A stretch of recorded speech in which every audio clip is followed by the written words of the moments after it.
Yeah,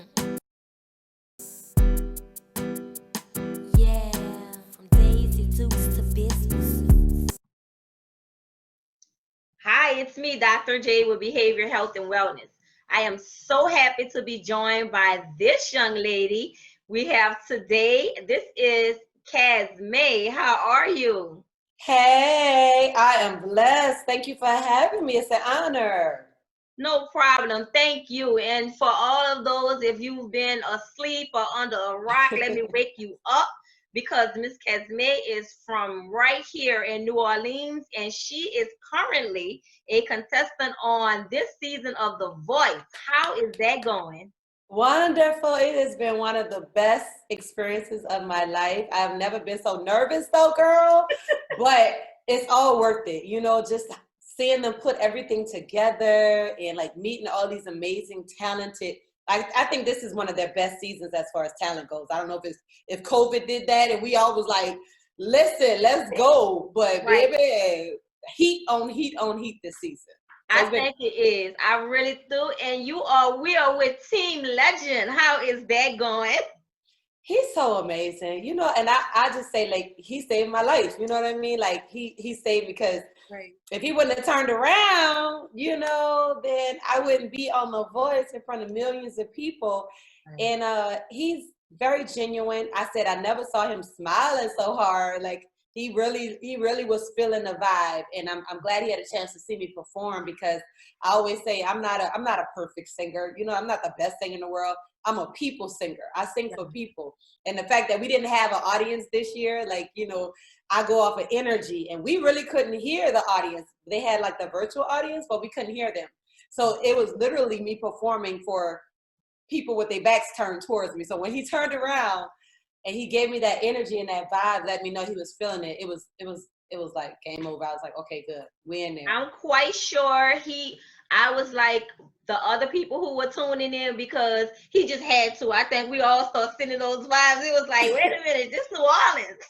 Yeah, let's go, let's go. It was awesome. It was really, really awesome though. Right. So besides the voice, which I know that's the most important thing, I see that you have your book that you're promoting. Congratulations on that, author to author. Thank Tell us about you. this book. So Daughter of the King 101 is a handbook. It's a devotional. It's a diary. It has scriptures in there. It has words of encouragement, affirmations. It also has a poem in there called Daughter of the King. But most importantly, it's 101 rules of becoming a young lady. And I wish I would have had something like this to read growing up because it probably would have saved me a lot of heartache, a lot of embarrassment. We cover manners, how we should dress, like how we should think Right. and how we should treat ourselves and treat other people. So a lot of those things I learned along the way of becoming a young lady. And now that I'm older, I'm like, look, it's my responsibility to share it with someone else. So that's what the book is.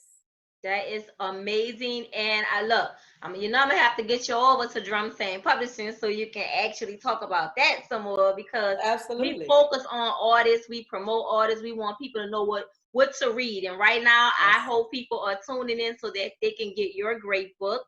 And Yes. besides The Voice and Yes. you promoting your book, you are really in the community. Tell us about some of the community. I just saw you working, I thought on a house with someone. Tell me about your community work. Yes, I've partnered with a lot of different companies. This last partnership was with Sherman Williams. They donated paint and some to fix up.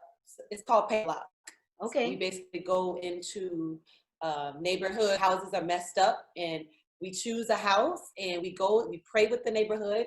We pray with the owners, obviously. We also baptized 4 people that day from the community. We fed them.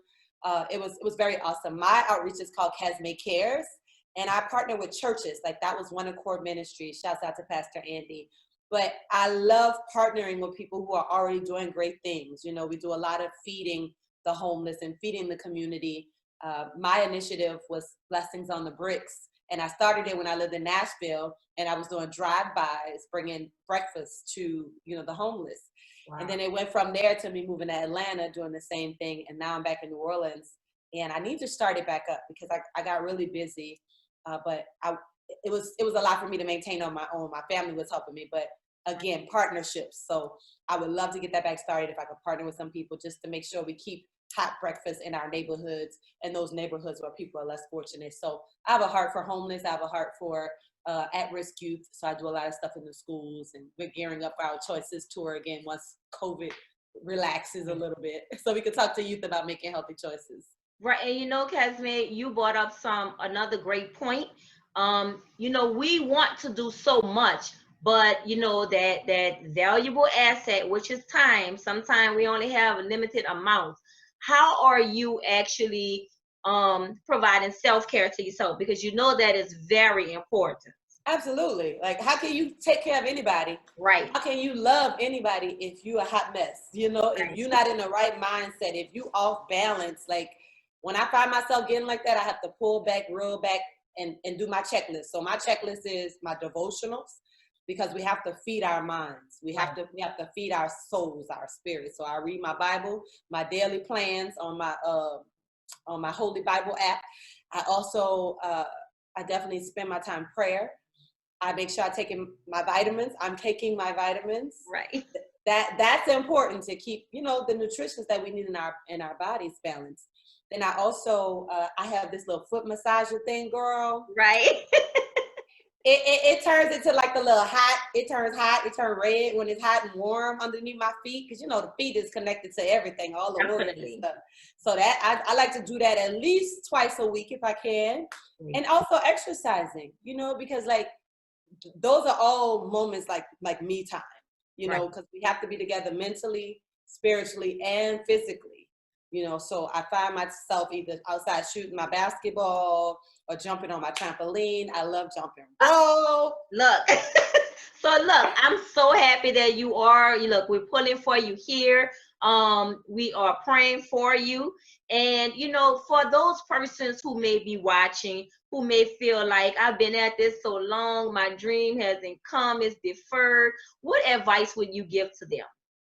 Listen, everything happens for a reason. Like, so many bullets have been dodged, like things that I wanted, but God was like, no, or not now. I thought I was ready 5 years ago. I thought I was ready 10 years ago. So the dream is just being, it's transitioning, and you have to stay positive, because you will kill your own dreams with negativity and with doubts and with fears, and when things don't happen, you start doubting yourself. Like, that's a no-no. Like, just understand that everything happens for a reason. And as long as you're doing your part, honing your craft, spending that time doing what you need to be doing, know that God sees that. He's honoring that. It's like you planting seeds in good fertile ground. If you plant seeds in good fertile ground and you watering them, they're going to grow. Some trees take longer to get big and to be full. Weeds grow overnight and they can be pulled up real quick. You know what I mean? So take your time. Don't rush. Make sure you're ready. Like, take your time. That's all I can say is take your time. My husband always says, keep the faith and stay the course. If you feel in your heart that this is what God gave you, look, it took me 20 years to get on The Voice in the front as a solo artist. I've been in the background for so many years, Right. It took 20 years. That's not your story. Your story may be 5 years or it may be 30 years. Who knows? But when the time comes, are you going to be ready? Or are you going to miss out on an opportunity because you spent time complaining instead of getting it together, pulling yourself together, growing, becoming stronger, so when the time comes, you can hit it hard. 20 years, it was all worth it. You are wonderful. We are here supporting you, rooting for you here in New Orleans. And look, we're going to be tuned into you, Casme. Hey. Thank you for joining me, and you take care. Thank you. It's my pleasure, Queen. Thank you. Bye. It's me, Dr. J, with Behavioral Health and Wellness. I am so happy we were able to actually get an opportunity to let Casme know that we are actually rooting for her and Team Legend so that she has a great season on The Voice. Behavioral Health and Wellness, here we talk about healthy lifestyle. We talk about how we can motivate ourselves to be our best. Casme talked about a 20-year journey. Some of us have a short way to go. Some of us have a long journey ahead. But no matter where you are on your journey, make sure that you take care of yourself. Make sure that you eat properly, that you are hydrating, and that you are just doing the best you can to be the best you. Until next time, be well. It's me, Dr. J, with Behavior Health and Wellness. Thanks for joining me.